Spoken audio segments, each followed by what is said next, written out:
All right, next up, I want to speak about the dangers of victim mentality.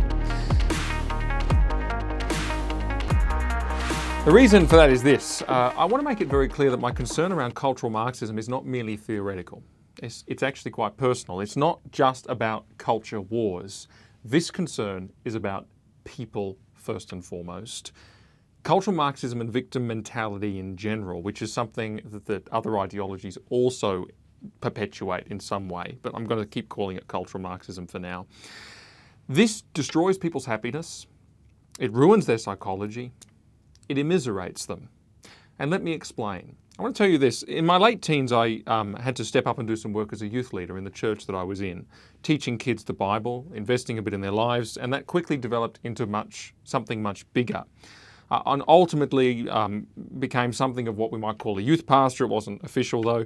Running a Christian ministry for young people, many of whom were from pretty challenging backgrounds. There was plenty from not Christian backgrounds.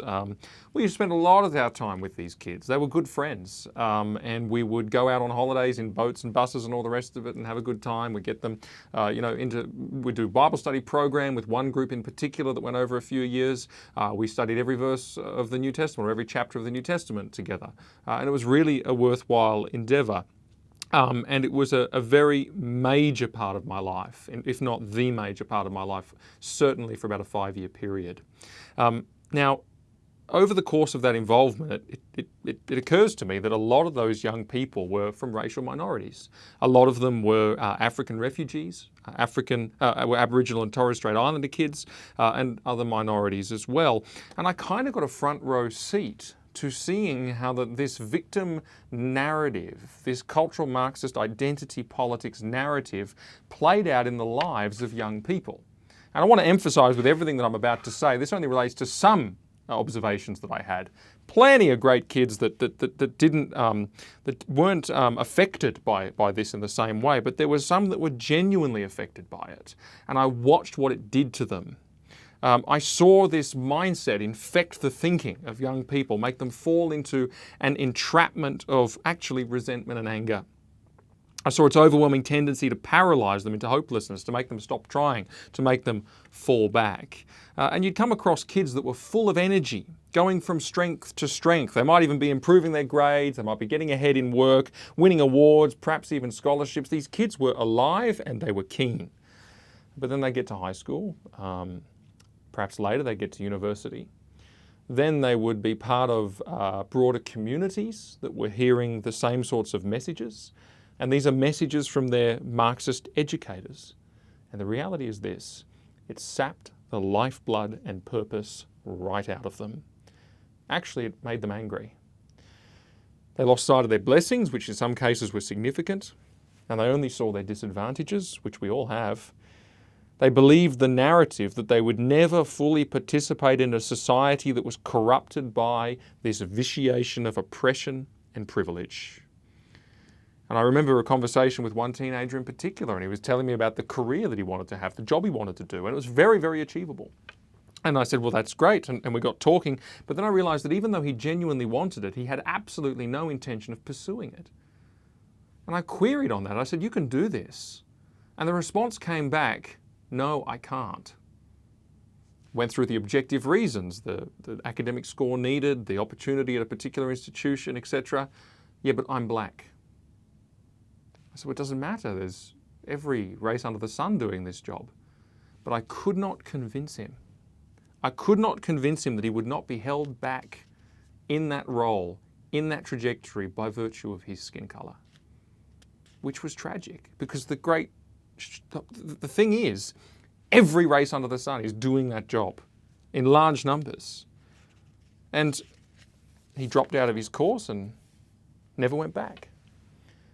You know, some of these young people, the ones for whom this narrative was very powerful, they sank into paralysis. They lived hopelessly. Sometimes joining criminal gangs, sometimes substance abuse, sometimes no direction, sometimes just no purpose. But of course, as victims, they didn't worry about repenting or changing. They couldn't help it. It wasn't their fault.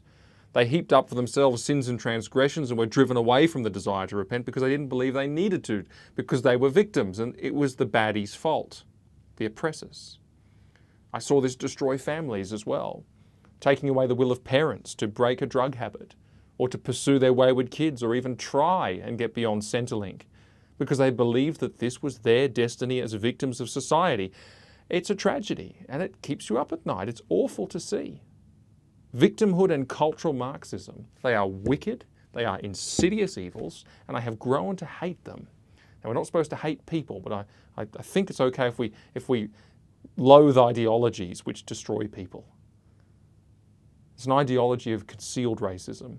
It presents itself as being not racist, but it makes victims out of racism, and it keeps people down in festering hopelessness. It's all-consuming degradation of a person's psychology, makes them into its slaves. And I'm not the only one who's seen this. Plenty of people of colour who say the same thing. Dr. Ben Carson, Candace Owens, Larry Elder, Morgan Freedom, Thomas Sowell, so on. And there's in Australia as well. There's lots of them. Identity politics, though, is responsible for a lot of hardship. But see, the reality is that these kids, all young people, are seeing culture, they're going to school, they're being educated, and their political beliefs are being shaped in this way. And it's having a terrible effect on them. You look at I read in my last segment the Coomberry River Collective statement drafted in 1977. And this statement is clear. It says, black feminists often talk about their feelings of craziness before becoming conscious of the concepts of sexual politics, patriarchal rule, and most importantly, feminism. The political analysis and practice that we women use to struggle against our oppression. So they're saying basically we needed to be inducted into the concepts that are being taught by this ideological theory before we could see that we were victims, right? And that's what the education system is doing.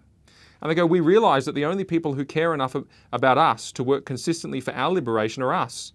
Our politics evolved from a healthy love of ourselves, etc., etc. This focusing upon our own oppression is embodied in the concept of identity politics. We believe that the most profound and potentially most radical politics come directly out of our own identity, as opposed to working to end somebody else's oppression. We realise that the liberation of all oppressed peoples necessitates the destruction of the political economic system of capitalism and imperialism, etc. And they go on to affirm Karl Marx. Now, why do I read that? Well, because here's the thing. This is what the education system does. It says, look inside, ask, who am I? Answer that question in these categories that this critical theory we're teaching you is giving you. Oh, I'm black, I'm female, I'm this, I'm that, and you select your categories off of the smorgasbord, which is given, and then you say, all right, now I know that I'm a victim. Now I know that in the eyes of society, I am oppressed. And I must fight against that oppression. And I'm angry about that oppression. And this is injustice. And away they go. And I'm a goodie. And the society is the baddie.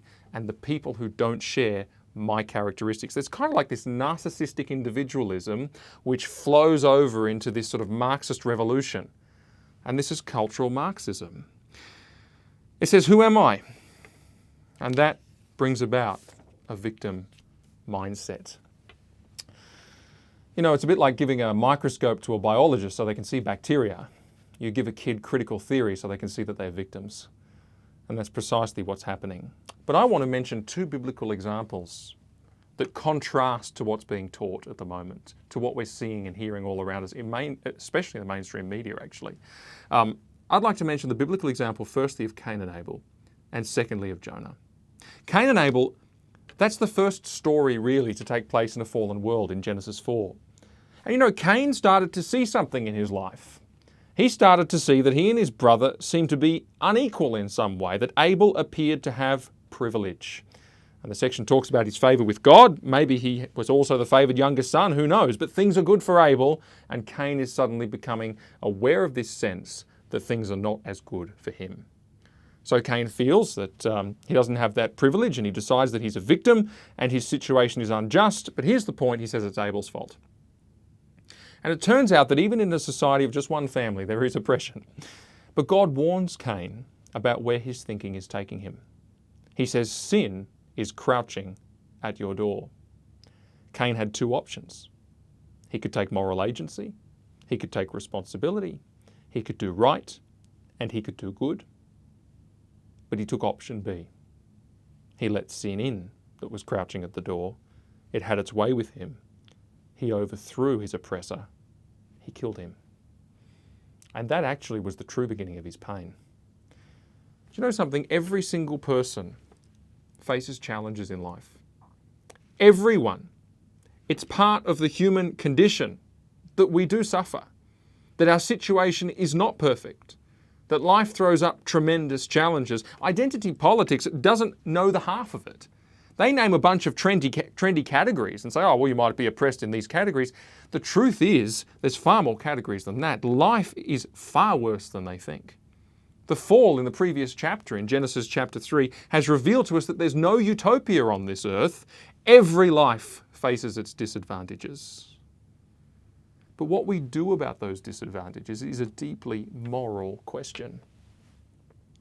The truth is, the most basic struggle we face is not between groups over power. The most basic division is not tribes of identity politics.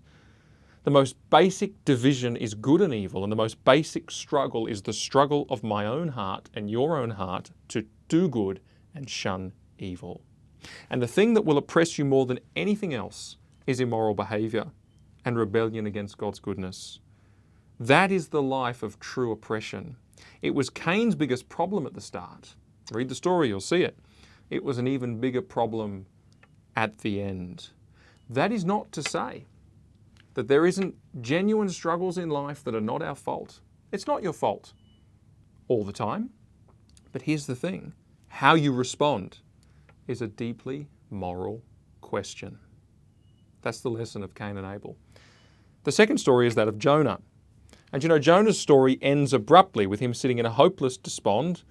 And from his seat in the dust, he cries out to God. He says, I do well to be angry. And you know, a major part of Jonah's problem was that he actually believed that he was a victim. I'm sure he did have his share of disadvantages, as everyone who ever lived has done. But his inward self-focus on his own situation bent his whole perspective out of shape. He was commissioned as an evangelist to a particularly godless people. But he didn't want to see others blessed because they didn't deserve it in his mind. He wanted to see them punished. I say, well, does that sound familiar?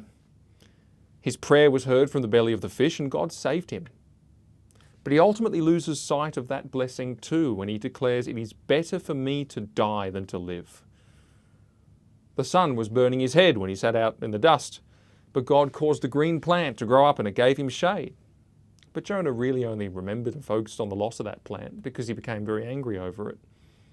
Meanwhile, while all this is going on, while he's looking within and he's saying, this is how I feel, this is how the universe is against me, an entire city, and a big one at that, was literally being saved. You know, when you turn in on yourself and you see the world only through a lens of your own disadvantages and miseries, that is through your victim status, and we all have a victim status somewhere and somehow, you become blind to goodness itself. You become angry, and it's a terribly ugly thing. But you know, so long as Jesus lives, you're no victim. Not only do you have all the blessings of God's common grace every day, but He offers me everything, no matter who we are. When we deserve nothing, no matter who we are. Through one Saviour, no matter who we are, who gave up everything for you and for me, no matter who we are, to know God, no matter who we are. Do you know the God of the universe offers every single one of us the greatest equality in the world? And all of us, metaphorically, need to get out of our seat in the dust and realise that, because it changes everything. I'm Mark Niles, and that was the truth of it. Below, and make sure you hit the grey bell as well so you get notified when there's a new video. And if you want to watch more, you can click on the links right about here. Thank you.